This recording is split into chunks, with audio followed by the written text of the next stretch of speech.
Okay, so we're going to start this video by taking a look at one of the pictures you saw in the very first video that you watched. So the goal of this project is to take shapes and put them together so that you create an entirely new image. So in our example drawing, our guided drawing, we did a cloud and lightning, but the cloud is still just a cloud. The lightning is still just lightning. So what you want to do is you want to start looking at other ways to use shapes so that they create something completely new. So I am going to zoom in on this picture here and show you what I mean.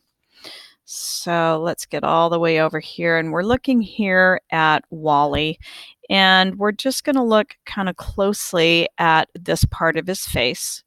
So you can see that this right here, if I can grab that, is just a gray plus sign on top of a gray circle. Okay. The eyes are very cool, and there's several layers here. And it is, a gray circle on top of a black circle on top of another gray circle on top of a bigger gray circle. And this is just a teardrop shape that's here in your shapes palette. I believe it is this one right here. So that is how you start to, sorry, I'm going to put this all back together again if I can get back to 100%.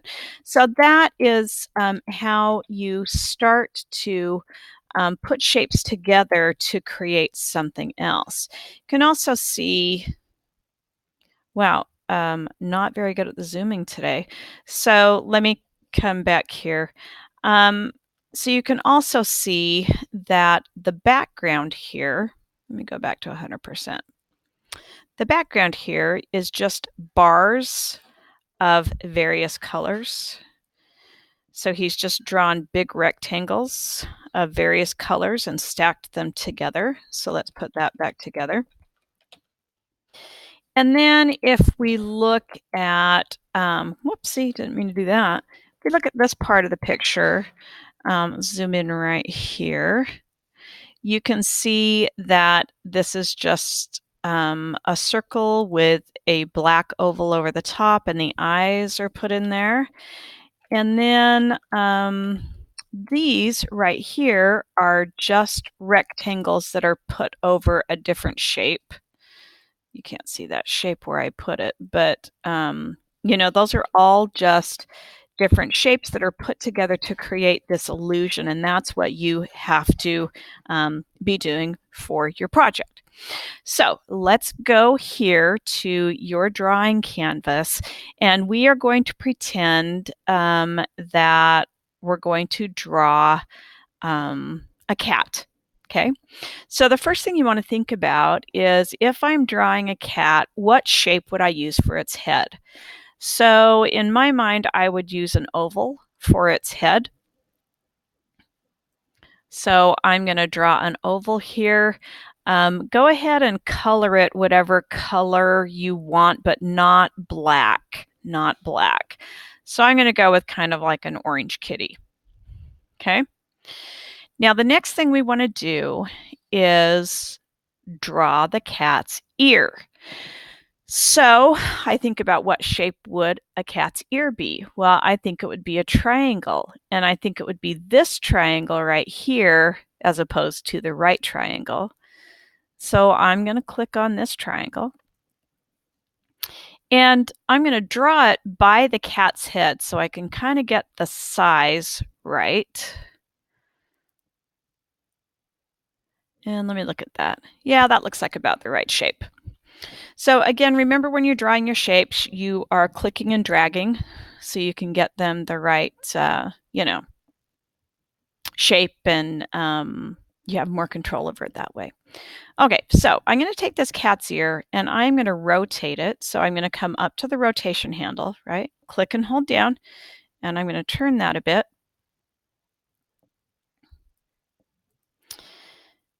And I'm going to color that I'm going to do it either one shade lighter or one shade darker than the head. So let me go and look what color. I chose that color right there.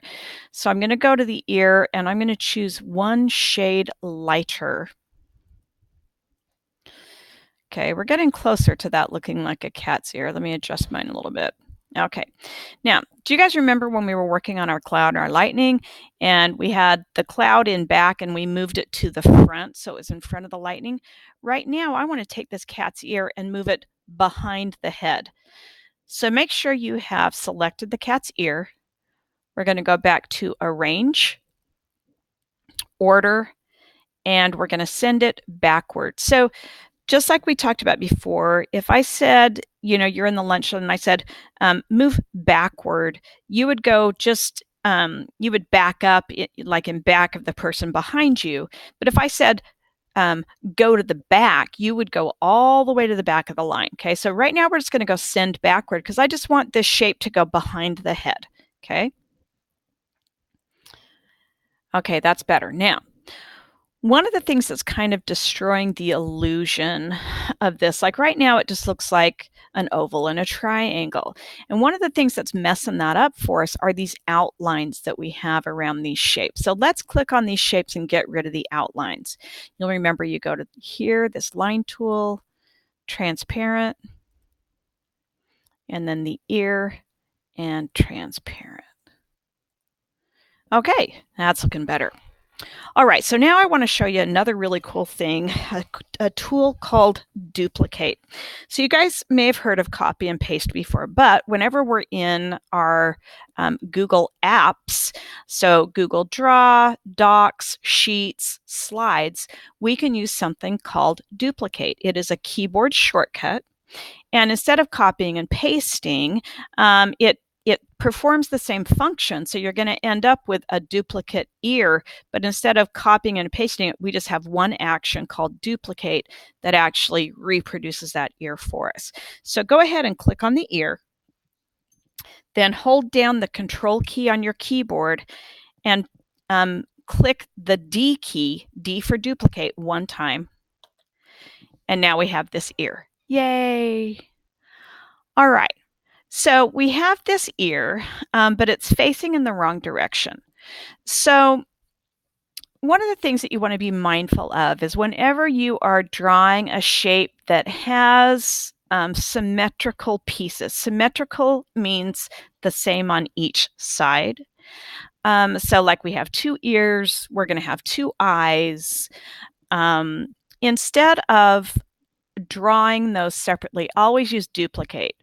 Because if you're drawing them, it's really, really hard to get the exact same shape, exact same size, okay? So that's why we duplicated the ear. Now, the other thing that we can do is it's also really hard to match the exact rotation. So instead of trying to match the rotation by using the rotation handle here, we're going to go back to Arrange. So make sure you're clicked on your second ear, go to Arrange, rotate, and we're going to flip horizontally. Okay, so now this ear is the mirror image of this ear, but it's not in the right location. So Google Draw has a really cool feature called guidelines. And when we start to move this shape, you will see these, do you see these red lines that pop up? That helps me align the shape. So what that red line is telling me now is the bottom right-hand corner of the new ear is aligned to the middle of the old ear. If I move it here, it tells me that the ear is aligned with the middle of the head. So I'm going to keep moving this until I can see that it is aligning to the other ear. So there's the line I want. The red line goes through the middle of the old ear and the middle of the new ear. And I let it go. Oh, shoot. And now I've got to put it behind the head. So I'm going to click on it again and go Arrange, Rotate, no, sorry, Order, and Send Backward. Okay, and there's your cat's head. Watch the next video for the face.